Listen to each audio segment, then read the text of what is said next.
The wine glass shattered first, red Bordeaux spreading across white linen as the little girl in the yellow sundress crashed through the dining room. Her pink backpack swung wild, one strap torn, sneakers leaving scuff marks on marble that cost more per square foot than most people's cars. Her breath came in ragged sobs, hair plastered to her tear-streaked face, eyes scanning the room with animal desperation. The dinner service was in full swing. Marcello's waterfront restaurant held maybe 30 patrons, politicians finishing deals over Dover Sole, socialites pretending the champagne was their first glass, a tech CEO celebrating something he'd announce on Twitter tomorrow. And in the corner booth by the windows, 3 men in black suits. The one in the center, dark hair slicked back, mid-30s, cutting into a steak with surgical precision, didn't look up when the disruption started. The man to his left, older, kept his eyes on a tablet. The third scanned the room like he was cataloging exits. Everything stopped. The girl's eyes swept past the politicians, past the socialites, past the CEO. They locked onto the corner booth. Something shifted in her expression, not relief, but recognition. Like she'd found what she was looking for. "Miss," the hostess started, moving toward her. "You can't." The girl shook her head violently, pressing herself against a table. "He's coming." "Please, he's right behind me." The man in the center booth, Vincent Marcello, set down his knife. The sound of silver meeting porcelain carried through the sudden silence. His voice came low, controlled, the kind of calm that makes frightened people listen. "Who's coming?" "Mr. Garrett," she whispered, then louder. He said nobody would believe me. He said I'm just a little girl making up stories about my sister." The restaurant door opened. A man stepped inside, casual and composed. Khakis, navy blazer, the kind of clean-cut appearance that screamed respectability. His smile was practiced, apologetic, salt and pepper hair perfectly in place. He held up a hand in universal apology. "There you are, sweetheart," he said, relief thick in his voice. "Mia, you scared me half to death." The girl, Mia, grabbed the edge of the nearest table, knuckles white. "No, no, no, no." The man's eyes swept the room, assessing each witness before settling on the hostess. "I'm so sorry for the disruption. My stepdaughter, she's been having episodes since her mother's remarriage. Gets overwhelmed, runs off." Vincent didn't move, but his presence seemed to expand, filling the corner of the room. "That right?" The man turned to him, extending a hand, his smile widening. "Richard Garrett. I'm a youth counselor. Mia's been under my care through the school. She has some behavioral challenges we're working through." He shook his head with practiced concern. "Poor thing." Nobody shook his hand. The older man in the booth shifted. The one scanning exits went very still. Vincent's dark eyes stayed locked on Garrett's face, reading something there the others couldn't see yet. Mia's voice came out barely above a whisper, but the restaurant was so quiet it carried to every table. "He's lying." Garrett's smile tightened. "Sweetheart, please. We've talked about this. Making up stories about Sophia doesn't." "Call the school," Mia said suddenly, urgently, looking at Vincent. "Call Principal Morrison. She knows me. She knows I don't lie. She knows Sophia's real. She knows." Garrett laughed, but something in it rang hollow. Of course. Though I'm sure Principal Morrison has gone home for the evening by now." He took a step forward, reaching for Mia. "Come on, honey. Your mother's worried sick." "My mother's in Phoenix," Mia said, her voice steadier now. "At my aunt's wedding." "That's why you picked today." The air in the restaurant changed. Subtle, but undeniable. Vincent's eyes narrowed. "Picked today for what?" Garrett's smile never wavered. "Look, I appreciate your concern, but this is really a family matter." "I'm not his family," Mia interrupted. She looked directly at Vincent, her next words tumbling out fast, desperate. "He's been at our school since January. He volunteers in the library. He drives kids home sometimes. He took my sister 5 days ago. Sophia. She looks exactly like me because we're twins, and he said she wanted to stay with relatives, but we don't have relatives, and she'd never go anywhere without telling me, and nobody believes me, because I'm just a kid, and he's a grown-up, and..." Vincent raised one hand. Mia fell silent. Vincent's gaze moved from her to Garrett, and when he spoke, his voice carried the weight of absolute authority. "She says you took her sister." Vincent's statement hung in the air like a blade. Garrett opened his mouth to respond, but Vincent's gaze shifted back to Mia, dismissing him entirely. Sit, Vincent said, gesturing to the empty chair at his table. Mia hesitated only a second before sliding into the seat, her pink backpack clutched against her chest like armor. She was small enough that her feet didn't touch the floor. Up close, Vincent could see the dirt under her fingernails, the raw patches on her knees where she'd fallen running. Your sister, Vincent said quietly. Tell me about her. The words came tumbling out between hiccuping breaths. Sophia. She's my twin. We're identical. Everyone says they can't tell us apart except Mom, because Sophia has a tiny birthmark behind her left ear, and I don't. We're in Mrs. Patterson's class, 4th grade, and we sit together at lunch every day, and she. Breathe, Vincent said, the same way he'd calm a spooked horse. Start with 5 days ago. Mia nodded, wiping her nose with the back of her hand. It was Tuesday. Recess. Sophia was on the swings, and I was playing tetherball with Emmett Shun. When the bell rang, Sophia wasn't there anymore. I looked everywhere. Mrs. Patterson said, her voice cracked. Mrs. Patterson said Sophia's dad picked her up early for a dentist appointment. But you don't have a father, Vincent said. Not a question. He died before we were born. Car accident. It's always just been us and Mom. Mia's hands twisted in the straps of her backpack. I tried to tell Mrs. Patterson that, but Mr. Richard was right there, and he said he must have gotten confused, that it was our uncle who picked her up. But we don't have an uncle. We don't have any family except Mom and Aunt Lisa in Phoenix. Across the table, Carlo leaned forward slightly. Dante's eyes hadn't left Garrett, who stood frozen near the hostess stand, his practiced smile growing strained. This Mr. Richard, Vincent said. How long has he been at your school? Since January, I think. He volunteers in the library during lunch. He helps kids with reading. Mia's voice dropped to barely a whisper. He's really nice. Everyone likes him.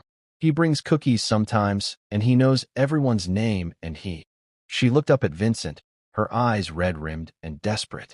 That's why nobody believes me. Because he's nice. Vincent's jaw tightened almost imperceptibly. What does he drive? Silver sedan. Toyota Camry. License plate. She squeezed her eyes shut, concentrating. 7XJ492B. I memorized it because Sophia and I always try to memorize license plates. It's a game we play. Carlo pulled out his phone, fingers moving across the screen. Dante shifted his weight, a subtle repositioning that put him between Garrett and Mia. Do you have a picture of your sister? Vincent asked. Mia nodded frantically, digging into her backpack. Her hands shook as she pulled out a crumpled school photo, the kind they took every fall in front of the blue backdrop. 2 identical girls smiled at the camera, same dark curls, same gap-toothed grins, wearing matching purple shirts. Vincent took the photo, studying it. Which one are you? Left, Mia said. Sophia always stands on the right because she's right-handed, and I'm left-handed, and Mom says we're mirror twins. The restaurant staff hovered near the kitchen doors, uncertain whether to intervene. A waiter started forward, but the hostess grabbed his arm, shaking her head. In Marcello's, you didn't interrupt Vincent when he was conducting business. Vincent looked up at Garrett, who had taken half a step backward toward the door. You. Come here. It wasn't a request. Garrett's composure flickered. He forced his smile wider, spreading his hands in a gesture of reasonableness. Mr. Marcello, I really must insist. You can insist from over here, or you can insist from a hospital bed, Vincent said conversationally. Your choice. Garrett went very still. Then he walked forward, each step deliberate, until he stood at the edge of the table. This close, Vincent could see the calculation behind his eyes, the way he was measuring distances and exits. Now, Vincent said, his voice deadly quiet. Tell me again how you know this girl. Garrett's smile stayed fixed in place, but something flickered behind his eyes. Irritation, quickly masked.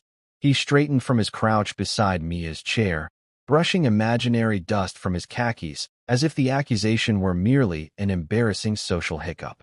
I appreciate your concern, truly, he said, his tone warm with manufactured empathy.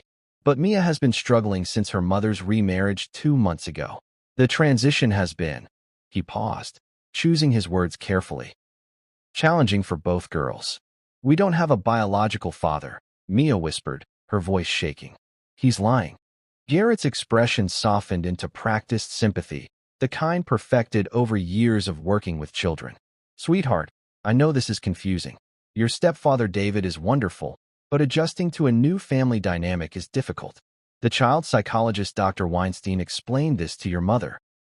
David's on a business trip in Denver, Mia interrupted, her small hands gripping the edge of Vincent's table. He won't be back until Friday. Exactly, Garrett said smoothly, turning back to Vincent with an apologetic shrug. Which is why tensions are running particularly high right now. Mia has been insisting that Sophia is missing, but the truth is that Sophia is spending a few weeks with David's brother in Sacramento. It's giving the girls some space to process the changes individually, and, show me documentation, Vincent said flatly. Garrett blinked. I'm sorry, documentation from the mother. Permission to take custody of this child. School records showing the other child was released. Vincent's fingers drummed once against the tablecloth. Identification. The warmth in Garrett's expression cooled by several degrees. With all due respect, Mr. Marcello, I don't answer to you. This is a private family matter, and while I understand you're trying to help, he's not my family, Mia said louder now. He's nobody. He just started showing up at school, and… Mia, please, Garrett cut in, his voice sharpening before he caught himself. He reset his expression, but the mask didn't fit quite as well this time. I'm a youth counselor at Riverside Elementary. I've been working with both girls since January. Their mother specifically asked me to. Call Mom, Mia said desperately, pulling her backpack onto her lap and digging through it. Call her right now. She doesn't even know you. She's never… Her hand emerged with a cell phone. The screen cracked. Here. Her number's right here. Garrett reached for the phone. Sweetie, your mother is at a conference this week, remember? She specifically said. Mia jerked the phone away. She's at Aunt Lisa's wedding in Phoenix. You know she is. That's why you picked today. The restaurant had gone completely silent. Even the kitchen's sounds had stopped. Carlo set his tablet down slowly. Dante's hand moved to rest casually on the table, close to where Vincent knew he kept a knife strapped to his calf. Garrett's jaw tightened. He looked at Vincent, really looked at him for the first time, and recognition dawned across his features. The color drained slightly from his face. Mr. Marcello, he said carefully, I'm sure you're a very busy man. I apologize for this disruption to your evening. If you'll just… Sit down, Vincent said. I really should get me a home. I said sit. There was nothing loud about Vincent's voice. He didn't raise it, didn't change inflection. But something in those 3 words made Garrett's hand freeze halfway to Mia's shoulder. The man who'd entered with such confidence, who'd worn authority like a second skin, now stood uncertain in the middle of Marcello's dining room. His eyes darted to the door, calculating distance. The 2 men who'd been dining alone at separate tables had shifted position almost imperceptibly, blocking the most direct exit routes. Garrett lowered himself slowly into the chair opposite Vincent. His smile had vanished entirely. Now, Vincent said, his dark eyes fixed on Garrett with predatory focus. Let's try this again. And this time, you're going to tell me the truth. He pushed the school photo across the table, the 2 identical girls smiling up from the glossy paper. Where is Sophia?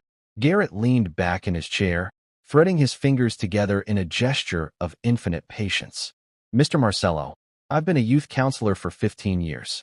I've seen this pattern before. Childhood trauma manifesting as elaborate fantasies. Mia's father's death, even though it occurred before she was born, has created an absence that… Vincent's hand rose. Not dramatically, just a slight lift from the table. But Garrett's mouth snapped shut mid-sentence. Carlo, Vincent said, not taking his eyes off Garrett. Call Riverside Elementary. I want to know if Richard Garrett works there in any capacity. Official employment, volunteer roster, anything. Carlo was already moving, phone to his ear, walking toward the kitchen for quiet. Dante. Silver Toyota Camry, license plate 7XJ492B. Check the parking lot and the street. Dante rose from the booth with liquid efficiency and headed for the door. Garrett's eyes tracked him, then snapped back to Vincent. A muscle twitched in his jaw. This is absurd, Garrett said, his voice tight. You can't just… Vincent turned to Mia, dismissing him again. Sophia's last day. Tuesday. Tell me everything. Mia sat up straighter, her hands still clutching her backpack, but her voice steadier now. She wore her purple jacket. The one with the unicorn patch on the sleeve that we got at the fair last summer. She had her library book, It was about dolphins. She was supposed to return it that day, but she never got to. And she had a loose tooth. Her front left one. She kept wiggling it at lunch and saying it was going to come out soon. What did she have for lunch? Vincent asked. Peanut butter and honey sandwich. Apple slices. The purple grapes, not the green ones because she doesn't like green grapes. The words poured out faster now. Relief and desperation mixed together. And she was wearing her hair in 2 braids because I braided it that morning, and she said mine looked better than when Mom does it, and after recess, Vincent interrupted gently. What happened? The bell rang. Everyone lined up. Sophia wasn't there. Mia's voice cracked, but she pushed through. I looked at the swings, the slide, by the tetherball courts. Mrs. Patterson counted heads, and Sophia was gone. I tried to tell her, but she just said, Mia's breath hitched. She said Sophia's dad came to pick her up early. For a dentist appointment. But there was no early dismissal form, Vincent said. Mia shook her head violently. The office lady, Mrs. Chun, she checked. There was nothing. No note from Mom. No phone call. Nothing. But Mr. Richard was right there, and he said, she looked at Garrett with something close to hatred. He said he saw my uncle picking her up. He said he must have forgotten to sign her out properly. He apologized to Mrs. Chun for the confusion. Garrett spread his hands. I made a mistake. I thought I saw. We don't have an uncle, Mia said flatly. We don't have any uncles or aunts except Aunt Lisa, and she lives in Phoenix. Mom called the school that night when I told her, and you'd already called her first. She turned back to Vincent. He told Mom I was having behavioral problems. That I was making up stories for attention because of the new marriage. That Dr. Weinstein said I had separation anxiety from Sophia. There is no Dr. Weinstein, Vincent said. Not a question. I've never seen any doctor except Dr. Rodriguez for checkups, Mia whispered. But Mom believed him because he's a grown-up, and I'm just a kid, and why would a school counselor lie? Carlo returned, his face grim. He leaned close to Vincent, speaking quietly enough that only those at the table could hear. No Richard Garrett on any employment records. No volunteer clearance in that name. I'm having them check security footage. Vincent's expression didn't change, but something in his stillness became more dangerous. He looked at Garrett, who had gone very pale. Interesting, Vincent said softly. Garrett stood abruptly, his chair scraping. I don't have to sit here and be interrogated by. Sit down. 2 words, spoken quietly. But Garrett sat. Garrett's eyes darted toward the entrance, then to the kitchen doors, then back to Vincent. His tongue darted out to wet his lips, a nervous tell that shattered the carefully constructed veneer of concerned authority. I don't appreciate being interrogated by some. He caught himself mid-sentence, his gaze finally focusing on Vincent with true recognition. The practiced warmth drained from his face. Mr. Marcello, I didn't realize. Look, I'm sure you're a very busy man. This is really a private family matter that doesn't concern. The girl says you're not family, Vincent observed, his tone conversational but cold as lake ice. His posture remained relaxed, one arm draped across the back of the booth, but his eyes never left Garrett's face. She says you're a liar. Garrett's jaw worked silently for a moment. His hands clenched and unclenched on the table. I'm David's colleague. We work together at Emerson Tech. I've known the family for months. Her mother trusts me to help with the girls during this difficult transition period. I have every right to. Show me identification, Vincent interrupted. Garrett blinked. What? Driver's license. Business card. Employee badge from Emerson Tech. Vincent's voice never rose. Show me documentation from the mother giving you permission to take custody of her child. Show me the school's employment records proving you work there. I don't carry my volunteer paperwork around with me, Garrett said, anger bleeding through the cracks in his composure. And I don't need to prove anything to. Dante returned, moving through the dining room with the economy of motion that came from years of close protection work. He leaned down, his mouth close to Vincent's ear, whispering something brief. Vincent's expression didn't change. Not a flicker, but his fingers drummed once against the white tablecloth, a single, deliberate tap. Across the restaurant, 2 men who'd been dining alone at separate tables rose simultaneously. One moved toward the front entrance with his phone to his ear. The other positioned himself near the hallway that led to the kitchen and back exit. Both moved casually, as if simply leaving after finishing their meals, but Garrett tracked them with growing panic. What is this? Garrett demanded, his voice rising. You can't. You have no right to. The car's outside, Vincent said quietly. Silver Camry. License plate matches. Interesting thing, though. He tilted his head slightly. Registrations to a P.O. box in Newark. Not to any Richard Garrett. Garrett shoved back from the table, standing. I need to leave. Now. With Mia. No, Vincent said simply. You can't keep me here. I'll call the police. Please do. Vincent gestured to Garrett's pocket. Call them. Tell them you're trying to leave with a child who says you kidnapped her sister. I'm sure they'll be very interested in that conversation. Garrett's hand froze halfway to his phone. His eyes swept the restaurant again. The locked front door, the man blocking the hallway. Carlo returning from his call with his face set in grim lines. He was trapped, and he knew it. Carlo approached the table with the measured pace of a man delivering a death sentence. He bent low, speaking directly into Vincent's ear, but in the crystalline silence of the restaurant, every word carried. No Richard Garrett on the school's employment roster. No volunteer clearance in that name. No background check ever filed. Carlo's eyes flicked to Garrett. But security footage shows him on campus 7 times in the past 3 weeks. Always between 2 and 3 p.m. Always near the elementary playground. Vincent's gaze settled on Garrett with the focused intensity of a predator that had just confirmed its prey. You have 10 seconds to tell me where Sophia is. Something in Garrett snapped. The mask of respectability, the concerned counselor, the patient mentor, shattered like dropped porcelain. What remained beneath was colder, harder, calculating. You don't know what you're interfering with, Garrett said, his voice stripped of warmth. I have connections. Real connections. Protection you can't touch.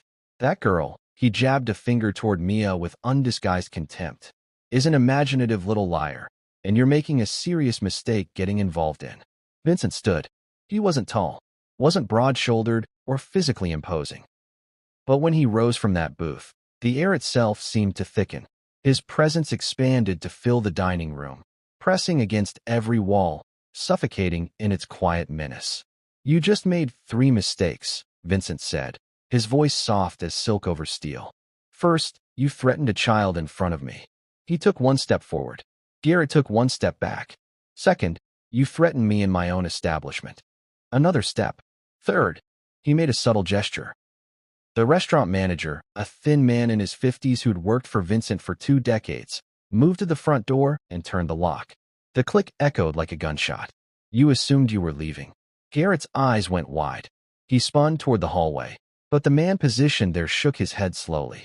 The color drained from Garrett's face completely. His breathing came faster, shallow. I want a lawyer, he said. You can't. This is kidnapping. False imprisonment. He has a place, Mia said suddenly.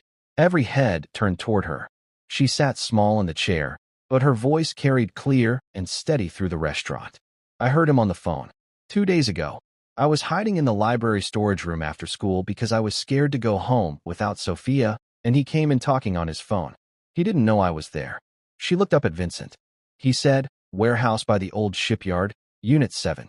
He said he was moving the merchandise soon. The word merchandise landed like a stone in deep water. Vincent's jaw tightened imperceptibly. He pulled his phone from his jacket pocket, never taking his eyes off Garrett. His thumb moved across the screen. 4 quick calls, each lasting less than 30 seconds. His voice was clipped, coded, efficient. Full mobilization. Child recovery. Shipyard. Every unit. Federal contacts. Trafficking. Evidence chain. Now. 15 cars. 5 minutes. Bring specialists. 20 minutes. Task force. Shipyard. Yes. That's serious. Garrett lunged. He moved fast, lunging across the table toward Mia with the desperation of a cornered animal. His hand reached for her arm, fingers spread to grab, to use her as leverage, as a shield, as anything that might get him out of this room. He never made it. Dante intercepted him mid-lunge with the brutal efficiency of someone who'd ended fights before they began. 1 strike, precise, economical, to Garrett's solar plexus. The air left Garrett's lungs in a whooshing gasp. He folded like paper, dropping to his knees, then forward onto his face on the polished floor. Dante planted a foot on his back, pinning him with casual pressure. Garrett wheezed, struggling for breath, his fingers scrabbling uselessly against the marble. Vincent moved around the table, ignoring Garrett entirely. He crouched down until he was at Mia's eye level. Her face was white, her whole body trembling, but her eyes were dry now. Focused. "You did good," Vincent said, his voice surprisingly gentle. "You were brave. You found help. You remembered details. You told the truth even when it was hard." He paused. "Now I need you to be brave a little longer. Can you do that?" Mia nodded, her small hands gripping the edge of the chair. "We're going to find your sister," Vincent said. "But I need you to stay here with Carlo. You'll be safe. Nobody gets past him. Understand?" "Okay," Mia whispered. Vincent stood and turned to Carlo. "Stay with her. Nobody touches her." "Nobody," Carlo confirmed. The sound started low, a distant rumble that grew steadily louder. Engines. Multiple engines. The diners pressed against the windows, staring out at the street where headlights cut through the early evening darkness. They came in formation. 15 black SUVs, arriving in a synchronized convoy that spoke of military precision and practiced coordination. They filled the street, double parking, blocking traffic in both directions. Doors opened simultaneously. Men emerged, some in dark suits, some in tactical gear, all moving with purpose. It had been 5 minutes since Vincent's calls. Vincent walked to the door, and the manager unlocked it. 2 men entered immediately, one older with gray at his temples, the other built like a linebacker. Both looked to Vincent for orders. Teams of 3. Shipyard warehouses. Unit 7 is priority, but check every building. We're looking for a girl. 8 years old. Identical twin to the one inside. Vincent's voice was clipped, authoritative. And we're looking for evidence. Documents, hard drives, anything that ties to trafficking. This is a federal case. Everything gets documented, photographed, chain of custody maintained. We hand this to the FBI gift-wrapped. Clear. Clear, both men said. Live recovery is priority 1. Evidence is priority 2. Anyone who gets in your way, Vincent paused. Detain them for the authorities. We're not cowboys tonight. We're doing this clean. The linebacker pulled out a tablet, already pulling up satellite imagery of the shipyard. 15 structures. We'll have them cleared in 30 minutes. You have 20, Vincent said. Federal task force arrives in 20 minutes. I want those children in paramedic hands and evidence secured before badges show up. The men nodded and headed back out. Through the windows, the convoy began to disperse. Some vehicles peeling off toward the shipyard, others taking up positions around the restaurant's perimeter. Vincent returned to where Garrett lay gasping on the floor, Dante's foot still pinning him. He crouched down, his face close to Garrett's. If there's anyone else at that location, Vincent said quietly, anyone who might hurt those children before my people arrive, now would be the time to tell me. Garrett turned his head, meeting Vincent's eyes, and smiled. It was an ugly thing, that smile. Vicious and knowing. You're too late, he wheezed. 20 minutes? The call went out the second I didn't check in. They're already moving. Dante's foot pressed down harder. Garrett's words cut off with a choked sound. Vincent stood, pulling out his phone again. Change of plans, he said to whoever answered. We have active movement at the site. Go in hot. Repeat, active threat. Children in immediate danger. ROE is protective force. He ended the call and looked at Carlo. Get the girl in my car. Bulletproof glass, reinforced doors. She stays there until this is over. Mia stood, her backpack clutched to her chest. You'll find her? She asked, her voice small. You'll find Sophia? Vincent looked down at her. This small girl who'd run through a restaurant and gambled everything on the hope that a monster might help her fight another monster. Yes, he said. I will. The shipyard sprawled across 12 acres of industrial decay, rusted cranes reaching toward the sky like skeletal fingers, shipping containers stacked in haphazard rows, warehouses with broken windows and peeling paint. Vincent's teams moved through it like a coordinated strike force, 3-man units spreading out in predetermined patterns. Carlo led his team toward the eastern edge where Unit 7 sat between 2 rows of corroded containers. The building was nondescript. Concrete block construction, a single metal door, no windows on the ground level. Exactly the kind of place you'd choose if you wanted privacy. He raised his fist. His team stopped. One man moved to the door, tested the handle. Locked. He pulled a compact pry bar from his jacket. The door gave way with a shriek of metal. They entered fast, flashlights cutting through the darkness. The smell hit first, unwashed bodies, fear, urine. Then the scene resolved in the beam of their lights. A makeshift holding area carved from what had once been a storage space. Sleeping bags on concrete, plastic water bottles, a bucket in the corner, and 7 children in various stages of terror and numbness, pressed against the far wall in a tight cluster. A girl in a torn purple jacket stood in front of the others, her small fists raised like she might fight despite being 8 years old and weighing maybe 60 pounds. Her face was streaked with tears and dirt, her dark curls tangled, but her eyes blazed with defiance. She looked exactly like Mia. "It's okay," Carlos said, lowering his flashlight so it wouldn't blind them. "We're here to help. Your sister sent us. Mia sent us." Sophia's fist dropped. Her face crumpled. "Mia? She's safe. She's with my boss. She told us where to find you."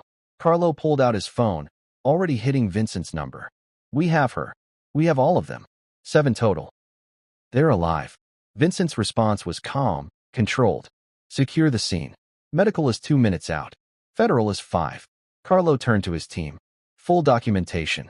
Photographs, video, everything. Touch nothing until it's cataloged." To the children. "Can anyone tell me if there were adults here? Anyone who might come back?" An older boy, maybe 12, spoke up. 2 men.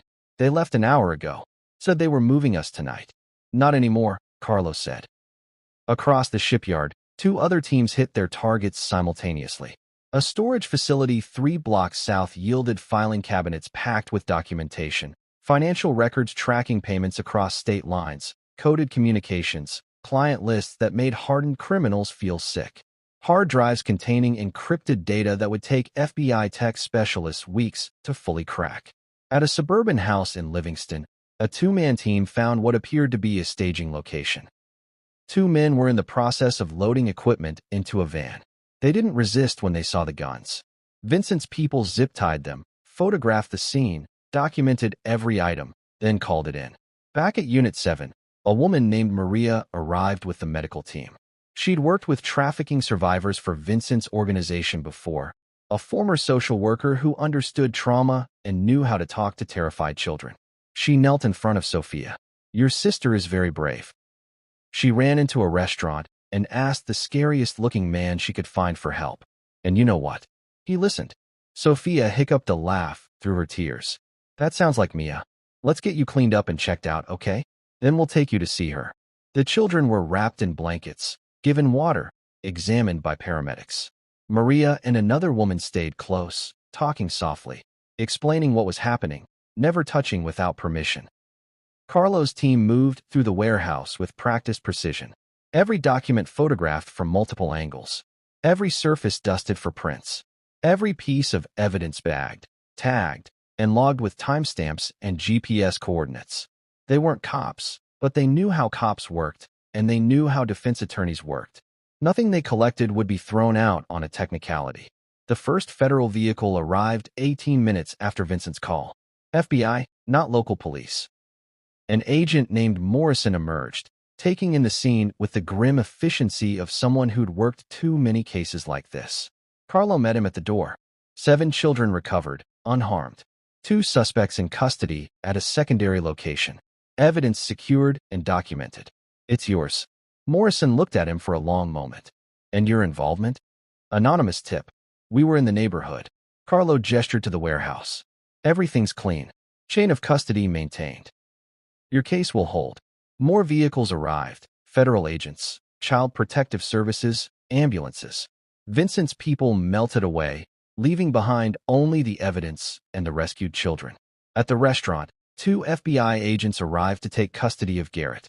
Vincent's attorney, a sharp woman in her 50s, handed them a folder thick with printed photographs, documented evidence, and a statement from Mia that had been recorded with proper safeguards.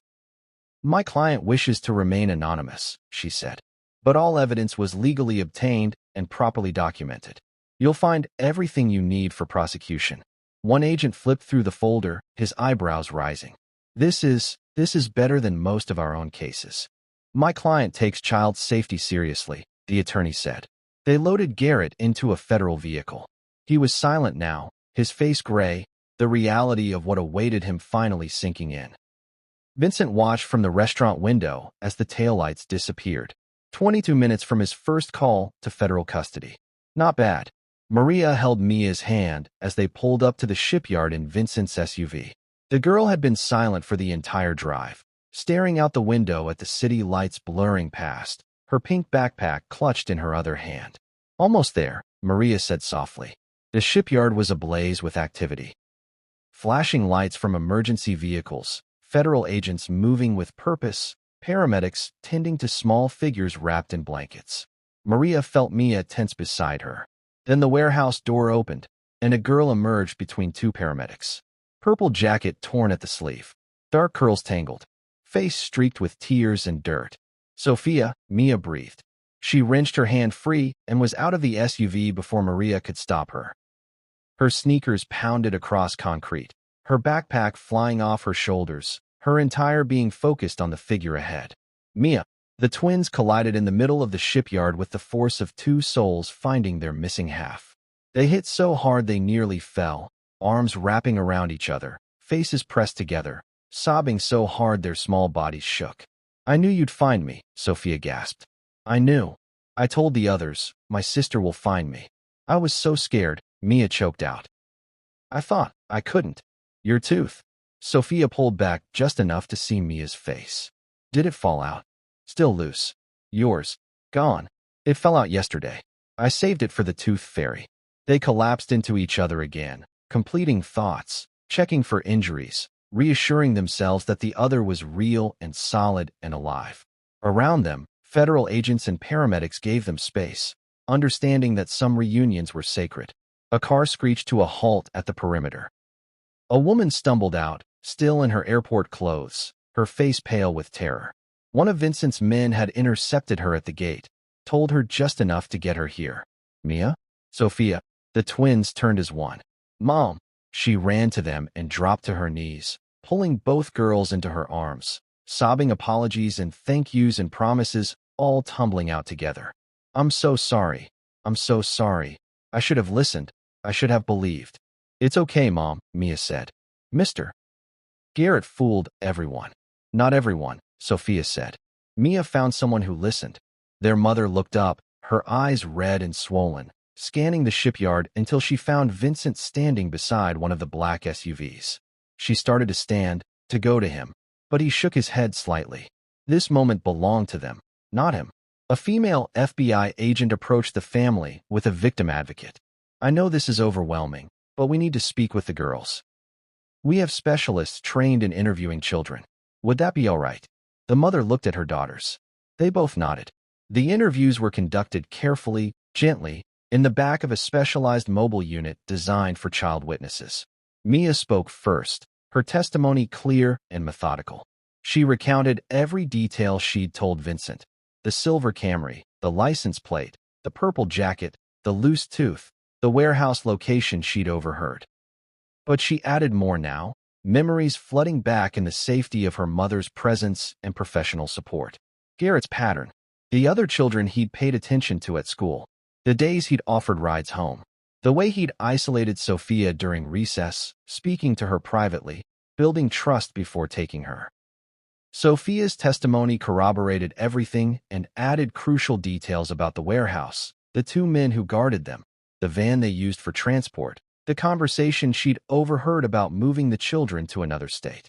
Across the shipyard, Vincent stood watching, his expression unreadable. Carlo approached, tablet in hand. Clean operation, Carlo said quietly. No exposure for us. Feds are grateful for the anonymous tip, but not asking questions they don't want answered. Garrett's network is already compromised. They're rolling up associates in 3 states. New Jersey, Pennsylvania, Delaware. Looks like 40-plus victims once they finish connecting the dots. Vincent nodded but said nothing. His eyes remained fixed on the twins, who had finished their interviews and returned to their mother's side, still holding hands. Mia looked up suddenly, her gaze scanning the darkness until she found him. She whispered something to her mother, then broke away and ran toward Vincent. She was small enough that when she threw her arms around him, she only reached his legs. She pressed her face against his knee, her shoulders shaking with sobs of relief and gratitude. "Thank you for believing me," she whispered. "Thank you, thank you, thank you." Vincent stood frozen for a moment, uncomfortable with the display of emotion, unsure how to respond. Then slowly, awkwardly, he reached down and patted her head. "You believed in yourself," he said, his voice gruff. "That's what mattered." She looked up at him, her face streaked with fresh tears, but her eyes bright. "You're a hero." "No," Vincent said firmly. He crouched down to her level, his expression serious. "You're the hero. You ran into a room full of strangers and asked for help. You remembered details. You told the truth when it was hard. You saved your sister." He held her gaze. "Don't forget how brave you are." Mia nodded, then hugged him once more before running back to Sophia and her mother. Vincent stood, brushing off his suit jacket. Carlo watched him with barely concealed amusement. "Don't say it," Vincent warned. "Wouldn't dream of it, boss." They walked back to the car as the federal agents began clearing the scene. Behind them, two small girls held each other in the flashing lights, whole again. 3 months later, Vincent sat in the same corner booth at Marcello's. The restaurant had returned to its usual elegant rhythm, soft jazz drifting through the dining room, the clink of crystal, muted conversations about stocks and real estate, and who was sleeping with whom. The waterfront stretched beyond the windows, harbor lights reflecting on dark water. Vincent reviewed a contract, red pen in hand, marking clauses that needed revision. Carlos slid into the booth across from him and set down an envelope. Cream-colored paper, slightly wrinkled, addressed in careful handwriting. "This came to the office," Carlos said, something unusual in his expression, almost a smile. "Addressed to you personally." Vincent set down his pen and opened the envelope. 2 letters fell out, written on lined notebook paper in the looping, careful handwriting of children trying their best. A photograph fluttered onto the table, 2 identical girls in matching blue dresses, standing on a stage, each holding a certificate with gold seals. He picked up the first letter. "Dear Mr. Marcello, Sophia and I wanted to write to tell you thank you. Because you believed me, we got to help save other kids too. The police said that the bad people were hurting children in 3 different states, 40 kids total. Sophia and I both testified at the trial, with our mom and a nice lawyer. And the judge said we were heroes. Mom says you're a complicated man and that the world isn't always black and white. I don't totally understand that yet, but I know you listen when grown-ups wouldn't. That made me brave enough to keep telling the truth. You're a hero to us. Thank you for giving me my sister back. Love, Mia." Vincent's jaw tightened.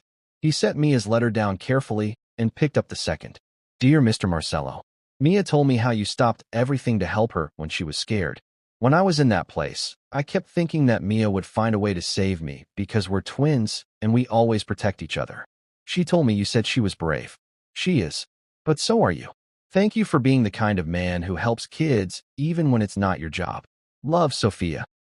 Vincent read both letters twice. His expression softened almost imperceptibly, a crack in the armor so small someone who didn't know him might miss it entirely. He picked up the photograph, studying the 2 identical faces, their matching gap-toothed grins, the certificates proclaiming them recipients of the Youth Courage and Community Service Award. "Good work we did there," Carlos said quietly. "They did the work," Vincent corrected, still looking at the photograph. "We just cleared the path." He folded the letters with careful precision, creasing each edge perfectly, and slipped them into his inside jacket pocket. Right side, next to his heart. His hand rested there for a moment, feeling the paper through the fabric. For just a moment, he allowed himself to remember. His sister, Isabella. She'd been 7 when she disappeared, walking home from school. He'd been 14, already running with the wrong crowd, thinking he was tough, thinking he knew the streets. He'd failed to protect her, failed to find her. The search had lasted 6 weeks before they found her body in a vacant lot in Newark. The guilt had hollowed him out. The rage had filled the empty space. He'd told himself that power was the only answer. If he controlled the streets, controlled the territory, controlled the people, he could prevent it from happening again. But power for its own sake had twisted into something else. An empire built on fear and blood and moral compromise. He couldn't undo any of it. Couldn't erase the things he'd done, the people he'd hurt, the darkness he'd spread. His hands would never be clean.